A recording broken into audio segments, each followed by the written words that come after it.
There's been a lot of noise lately about Venezuela since the capture of Maduro and since the US claimed control of the country's oil operations. So, what does this actually mean for Canada, and why are people asking if it will replace Canadian oil? Canada and Venezuela produce very similar oil, extremely heavy crude oil called bitumen. It's thick, hard to move, and only a limited set of refineries in the US and some parts of Asia can process it. Most Canadian heavy oil doesn't actually go to the same place as Venezuela's, though. Less than 20% ends up on the US Gulf Coast, and the majority of Canadian oil flows into the US Midwest, which Venezuela can't access because it's so inland.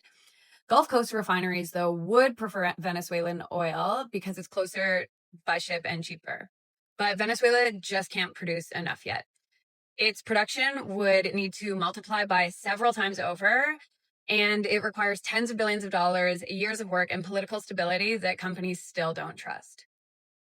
One under-discussed issue for Canada, though, is diluent. It's the light oil needed to move heavy crude through pipelines. Think of like a thinner, like a paint thinner almost. Canada oil sands are already short on buying this diluent, so Venezuela would compete for it and push up the cost.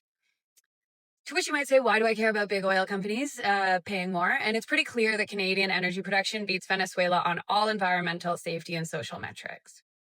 Now, there actually has been a lot of news in the past few weeks about Venezuelan deals, so it sounds a little bit scary, but they're all small scale. Three of these deals are that an Indian refiner has resumed buying Venezuelan crude, a large global oil trading company has shipped Venezuelan oil to Europe for the first time in years, and the US Gulf Coast refiner has increased Venezuelan crude purchases. So the bottom line is Venezuela is re-entering the market, and you'll hear a lot about it, but it's not an imminent replacement for Canadian oil.